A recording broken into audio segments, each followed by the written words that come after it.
is where it all started.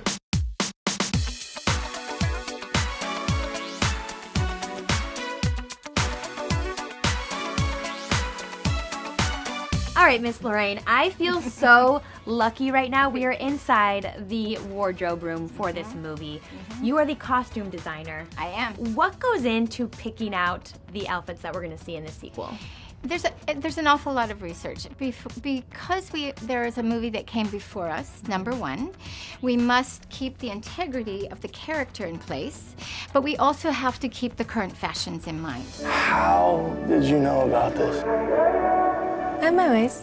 We're in the stores, we're shopping, we're online seeing what the current things are that the teenagers are wearing, and then of course it's, does this work for our body type? Does this work for that body type? Yeah. So there's an awful lot, way more than people think. It's not like, oh, this is fun, let's go shopping. Yeah. How many months, or even, I guess, months in advance do you start this research? So for me, it's a good 2 months out. Okay. Because I'll have to do an interview and have to present my concept of the characters, and if it's in keeping with the network and the producer's concept, then we're a match. Yeah. Made in heaven. We're supposed to be working. Oh, convinced her, weren't you? Some of these costumes are just exquisite and so fun. It's a good year, and I think that you might like to see our big gala outfit that Lara Jean wears. Yeah. This is a J. Mandel. It is a red carpet. It's tulle and organza. It's beautiful. It was worn on the red carpet, and it's just fantastic. We had to alter it a little bit to be a little younger for our age group, but it is a spectacular dress, and she looks like a princess in it. What was her reaction when she saw this dress? Oh my God, she was like, she was speechless, absolutely speechless. Yeah. She just loved it so much, and all this layers and layers of tulle. As you can imagine, it's like every little girl's dream to be a princess. That was the most magical dress because I felt like I could have a Cinderella moment in that. Yeah. So I really enjoyed wearing that. It seems as though they want us to dance. As volunteers, I think we should give the people what they want. She's dancing and spinning, and it's fabulous. And then her date is wearing a 1940s, we sourced this out, 1940s dinner jacket, the white dinner jacket, and he will be dressed accordingly to her. Wow. Hi. How is your style the most different from your characters? Jordan Fisher's 25 and loves fashion, and John Ambrose is 16 and puts on clothes. Yeah. And, and I think that John Ambrose is he's pretty well put together. Yeah. Especially for where his peers are concerned. Peter.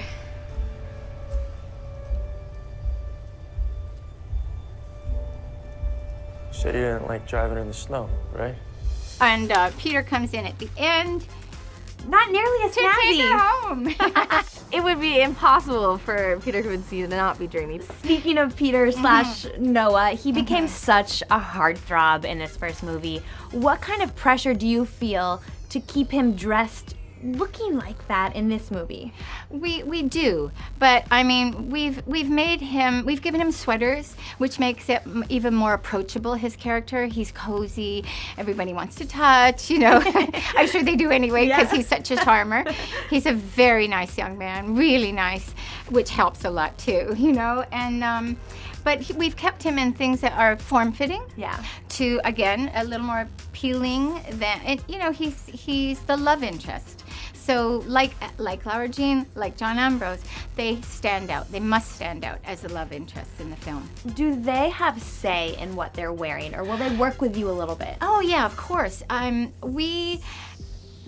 come in with 4 racks of clothing, and we work together to find out what is more comfortable. They have to wear it. They have to feel those characters. So therefore, their opinion is definitely taken into consideration. Absolutely. The most comfortable outfit is Lara Jean gets to wear a lot of big oversized sweatshirts Okay. as loungewear because we were kind of trying to go how Ariana Grande, she wears those big sweatshirts and those knee highs. Is that your style this time? We were kind of ooh, we want to be Ari. Who doesn't? How do you feel like Lara Jean's style changes from this movie? from the first? Is it more mature? Yeah, it is. I think it's more mature, but she's still like super funky. Like we've put so much effort into what she wears because we also know that girls and guys, when they watched the movie, they went out and bought the pieces, right? Yeah. And so we put a lot of thought into it, but it's more mature, but it's still funky. How many wardrobe changes does Lara Jean go through In this movie? particular Yes. movie, 52. 52. Wow. Do you, aside from this one, is there a favorite or most memorable? There's quite a lot. I pulled a couple aside to Yes, show you. show us. All right. This one has a little bit of a story to it. This is her Valentine's chain of hearts. I can't imagine why. It's a HVN, but we had to, because it was a former season ago, we had to track it down. I found the last one in France online. We had it shipped in, and fingers crossed, we kept going, I hope it fits, I hope it fits. It did. You go through that type of length gosh, yeah. for this, though. It's like you're ordering things from overseas. All over the world. Constantly. Which piece came from the furthest place? Is it this one? This one did, yeah, one. absolutely. This is my first date. We've gone out on a bunch of dates. Yeah, but those weren't real. This is them. This is the combo. Right, Wow. so cozy, touchable, approachable, cute. Can you tell me about this gorgeous This ensemble? with the bows. Oh, It's yeah, the bows. spectacular on her. Rebecca Valance. Oh, yes. Yeah, and it's amazing on her. Just stunning. You look amazing. And you look like a girl not ready for the ball. Yeah, well, I'm just a volunteer. You mentioned that Lana has 52 costume does. changes. What about the men in this movie? Tell me about Peter and John Ambrose. Okay, Peter has not quite so many because he's a guy. Yeah. How many? He's pretty good. He has about 18. Oh, that's not bad. Yeah, Peter Pretty style. clean cut. Yeah. Yeah, he's a pretty clean cut fellow. and John Ambrose has about 12. John Ambrose is kind of daddy. Okay. Are you okay? Mm-hmm. You know who I am? John Ambrose McLaren. Do you have a favorite outfit that John Ambrose gets to wear? Yes, I do have a favorite outfit John Ambrose gets to wear. So there's actually this really beautiful scene. We shot it at like 3 in the morning the other night, as a matter of fact. It was this beautiful piano. And they both go in on the Saturday that they're supposed to be working there, and she walks in and she hears this piano being played, and she knows it's John Ambrose. She comes downstairs. So it is the piano. He's wearing this really cool green. It's like kind of like a windbreaker. Wardrobe's not here. It's kind of like a windbreaker and this blue button down. But the colors and the way that they mix with the color palette of the basement, it's just so perfectly lit. I feel amazing. You know how you call me John Ambrose? Everyone calls you that. I know. It's because of you. He's daddy in this one. Yeah, I think I'm pretty sure that John Ambrose loves this outfit, which he wore playing the piano in a scene. He told us about this. Oh, did he? He Okay, did cool. tell us about this. So this is his favorite. Well, see, I'm on the same page. Okay, it sounds like there's a story there. Is there a story? Can you tell me about this? Oh my gosh. Right behind us. This is phenomenal. We have a scene where the girls, Kitty and Lara Jean, go to see their grandmother for Korean New Year's. This garment, which is beautiful, is called a hanbok. And we had one made for Kitty and one made for Lara Jean. And it's a traditional garment that is worn for festive occasions. Oh, absolutely custom. How do you decide on the colors? Well, on everything, the colors are, we have a color palette to follow for the film. What are those? And a magenta, it's like a magenta, cyan, and yellows.